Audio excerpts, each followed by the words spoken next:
Oobly bop. Hey, sorry, folks. My name is Kit. This is Americans Learn, and welcome everybody to another YouTube fun showdown where we get to learn on. And this time we're going to learn about the fight, the battle royale, the clash of titans, how Gordon Ramsay betrayed his legendary master and mentor, Pierre White, aka Marco. Now listen. I'm a fan of Hell's Kitchen. I'm a fan of MasterChef.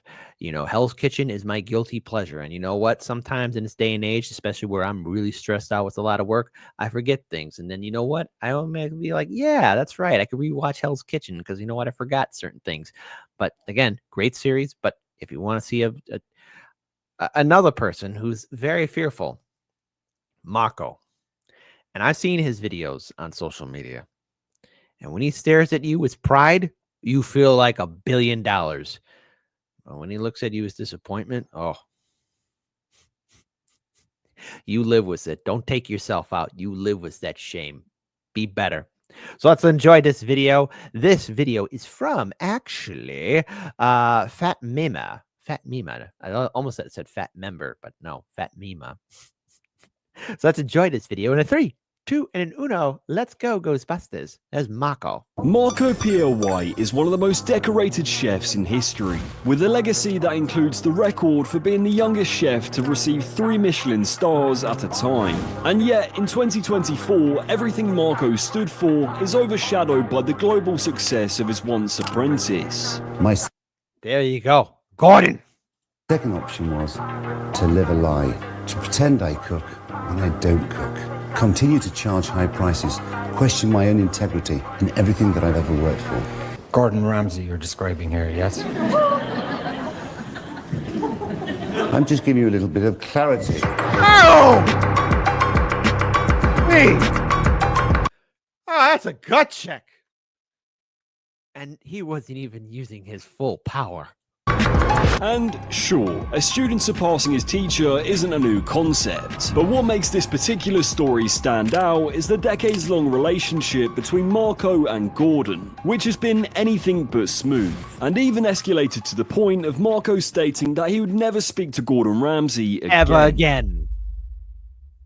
And while it's important we learn about the history between these two titans of the culinary world, thanks to today's partner MyHeritage, a platform that uses historical records and data to locate family members, I've managed to track down my family tree. I basically started by simply entering... Not something against nobody here, but I would not give out my personal information or my family or DNA to these online data collectors. I'm sorry, folks. As much as we want to find out much of our history, just do the best you can before you let some company do it for you.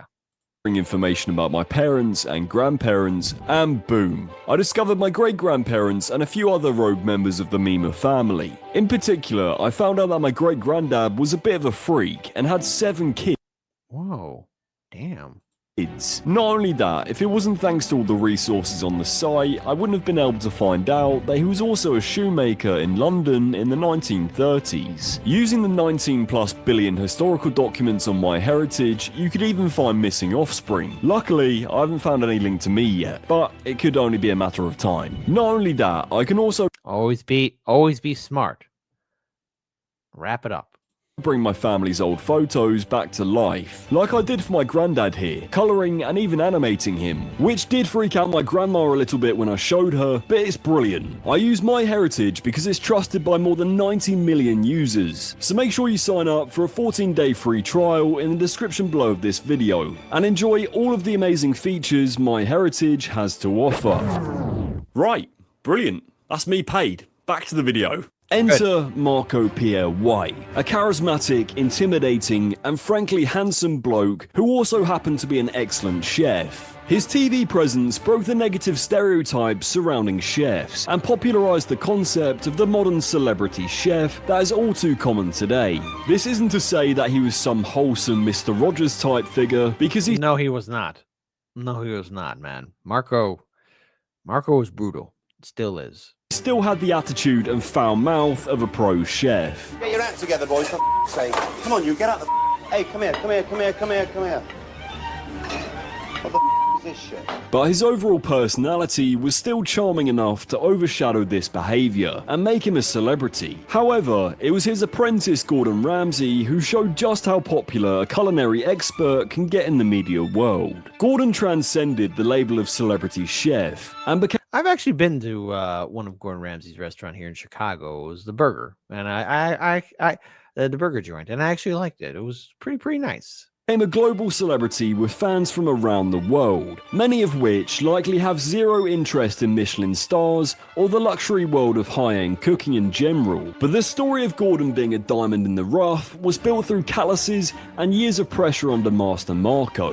You see, Marco started his career in cooking with pure passion and flair for the art behind the profession. He first trained at a few hotels and restaurants in Yorkshire, before moving to London in 1981 when he was just 17 to train classical French cuisine under Albert and Michel Roux, with just £7 to his name. 6 years later, That's incredible.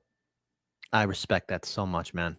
still at the ripe age of 23, Marco opened his own restaurant called Harvey's in London, to great success, so much so that he received his first Michelin star soon after the restaurant's opening, and another star just a year later. By 1995, Marco Pierre White became the first British chef to be awarded 3 Michelin stars, all while he was just 33 years old. However, just when his career was at its peak, Marco did something that no chef had the audacity to do before. He became the first chef in history to give back all 3 of his Michelin stars, giving a big double-fingered fuck you to the institution that dishes out status. And his reasoning was quite simple. And this little thought came into my I can understand it. Maybe he just found it all to be ridiculous.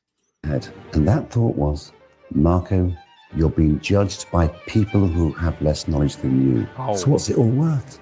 What have I worked all these years for? In other words, his own understanding and appreciation for the art of cooking was worth more to him than the most prestigious honour a chef can receive.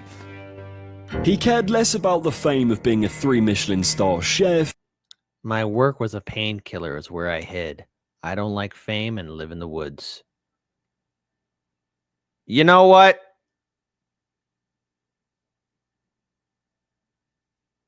I'm not going to say I can understand, because you know what? He's probably been through so much. He's a legend.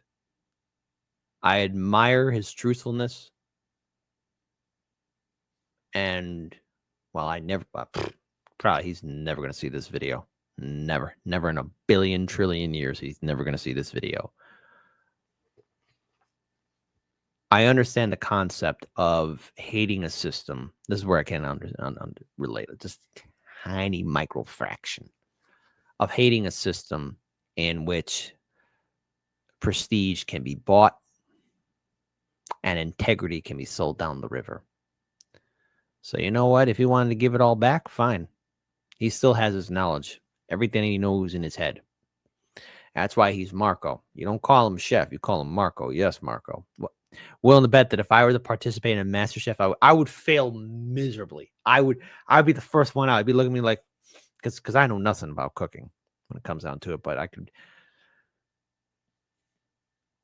You have the Mad King's respect, and more importantly, I salute, because you know again, reality TV, you know, watching Hell's Kitchen, it's like a guilty pleasure, right? You know, but there's an art to cooking, because if you compare like the early days in which, you know, a lot of these chefs were caught on film, like, you know, cooking and doing that, you learn more about the cooking. Now this day and age is all about yelling and drama and clicks and everything else, but it used to be different.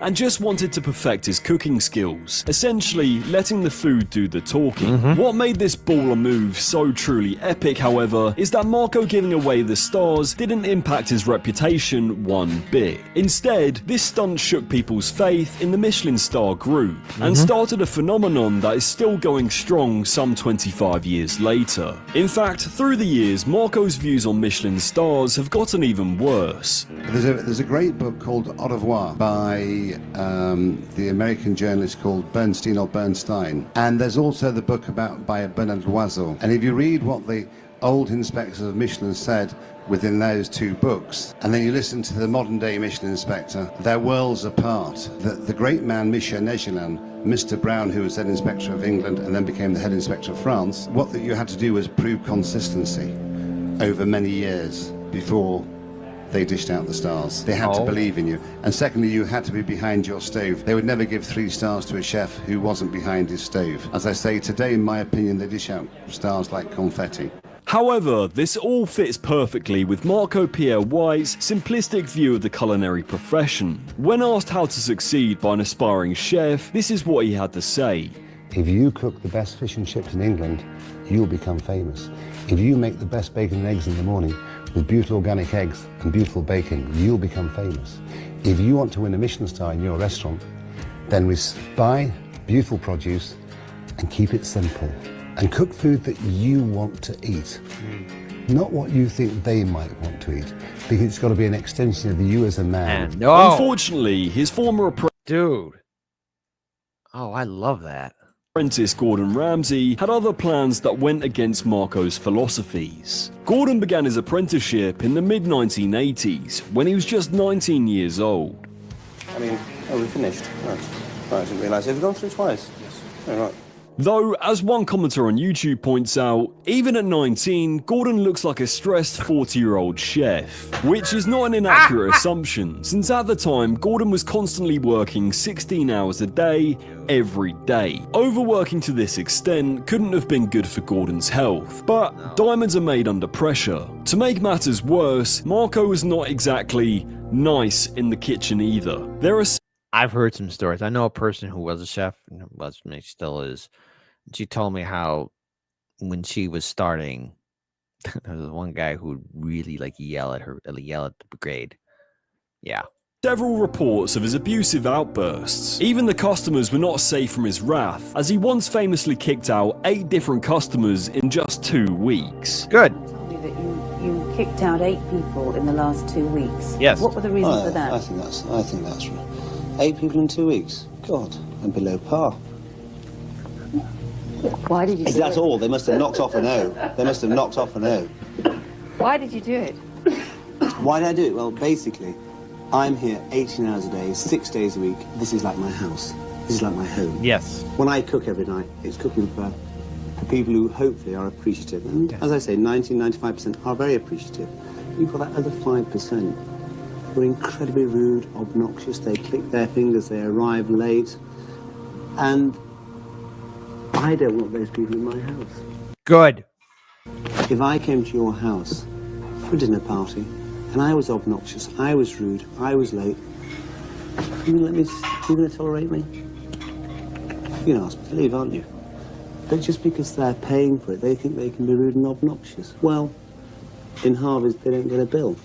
You just ask them to leave. I don't want their money. So it's safe to assume that his staff members, including Ramsay, were in the firing line as well. At one point, Marco's barrage of insults got to the extent of breaking his student. Yes, the very same Gordon Ramsay that makes other people cry. Gordon was left a sniffling mess due to Marco's abusive remarks. He said, "I don't care what you do to me. Hit me, I don't care. Sack me, I don't care." Oh. While weeping on the floor. And when asked about the incident in an interview years later, Marco was still completely indifferent to it. No, I didn't make Gordon Ramsay cry. He made himself cry. That was his choice to cry.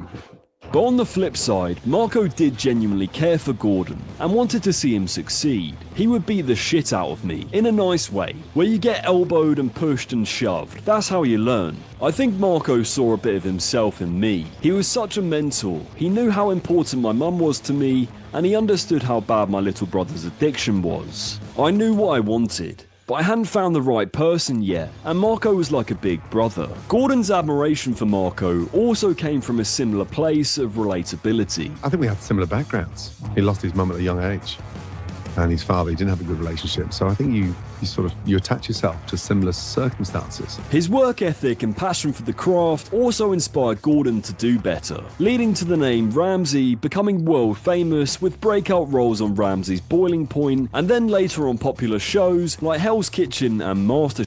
And again, legendary shows, but I do like Marco on MasterChef.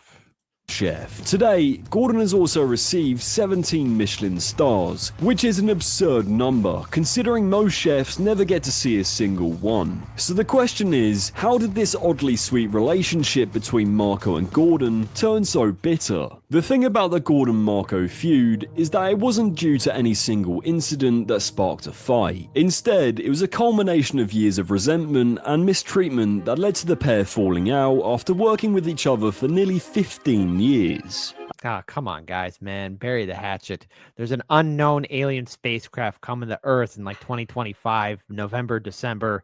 Make peace before the aliens take us all away.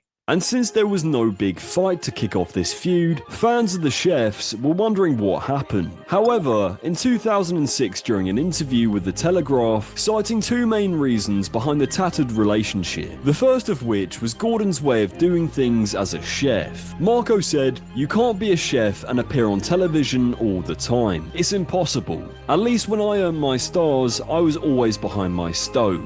This makes perfect sense coming from someone who gives very little value to Michelin stars, hinting that over the years the institutional rating system has lost its prestige. From his perspective, Gordon increased his focus on the media side of things while ignoring the actual cooking part of the process, which went against his fundamental teachings. Which is true, but is it wrong? A student doesn't have to tread the exact same path as their teacher, especially when they're exceptional at something slightly different, like being a media personality in Gordon's case. So resenting Gordon for not doing exactly what he wanted is not really justified. However, the same can't be said about the next reason Marco mentioned, which was about when Gordon showed up to his second wedding with a camera crew without informing the couple. To make it worse, Gordon didn't even bother telling them after showing up, and only found out about it when the footage was aired on TV without permission. In fact, the first we knew about it was when we switched on the television to watch one of his programs, and saw footage of our big day on the screen. Now, that's disgusting behaviour, isn't it? You tell me, is that the correct way to treat your so-called friend?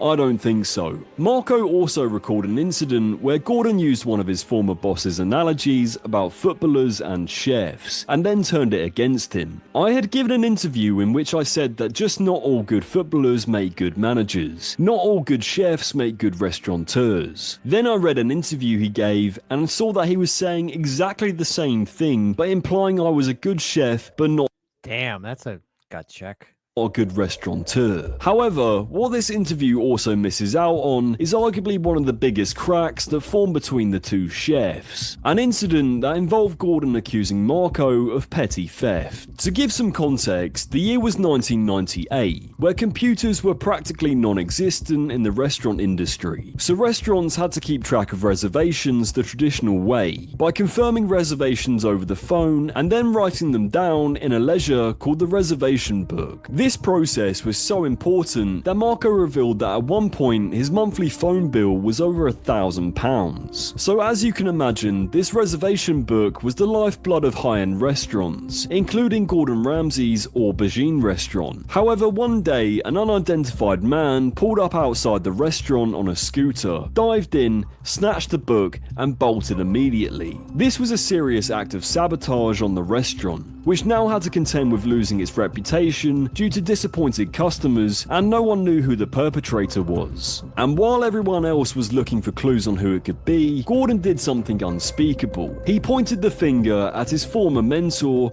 Marco Pierre White, and accused him of petty theft in the hopes of stifling the success of Gordon's restaurant. It was a baseless accusation without any proof, but the worst part about this whole story is that Gordon Ramsay himself hatched the plan for this heist, and this only got out when he admitted to committing the crime almost a decade later in 2007. It was me. I nicked it. I blame Marco because I knew that would fuck him and that would call off the dogs. Yo.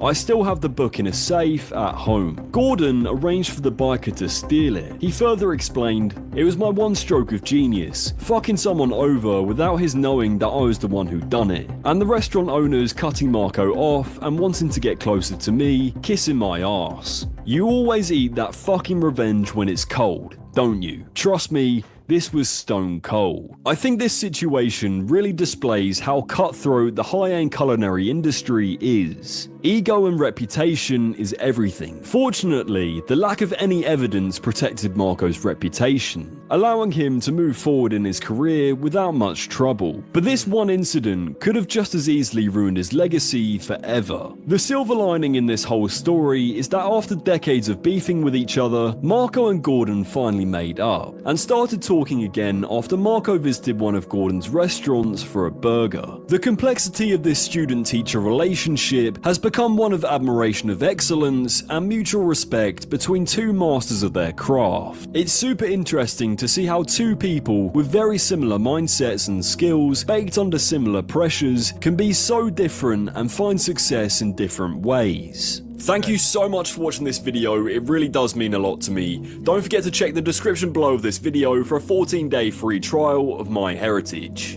And while you're there, you might as well follow me on all of my socials as well. This was a great video. So first of all, let me break this down. I did not know that they actually made up. So great. So just before the alien invasion sometime this year, there's peace between the House of Marco and the House of Ramsay. But I mean, you know, when you really break it down, you know, when Marco Pierre White did, you know, he made his millions upon millions. He gave back his stars and decided to live a simple, happy life. You know, I mean, he's still able to do what he wants, and he made peace with someone who was once his student, then became his rival and enemy. And I guess, hey, sometimes it's just best to bury the hatchet. We all die sometimes, and, you know, we all die. Well, we all do die. But I think it's important for us to remember that, you know, in life, sometimes the pain and suffering that we do to each other, it's not worth it. Sometimes it's just important to just let it go, live, love, and forgive. But god damn, for a 15-minute video, there was a 15 minutes of spicy hot drama. What are your thoughts on Marco and Ramsay? Who do you prefer? Who do you like? Do you agree with Marco giving away his 3 Michelin stars? What are your thoughts on Gordon Ramsay? Have you been to any one of Ramsay's restaurants in the day? Or do you have a family member or relative that perhaps took part in the challenging segments like Hell's Kitchen or MasterChef? Regale us with tales of triumph. Let's be respectful to each other in the comment section. And as always, be safe to each other and drink water all the time, every time.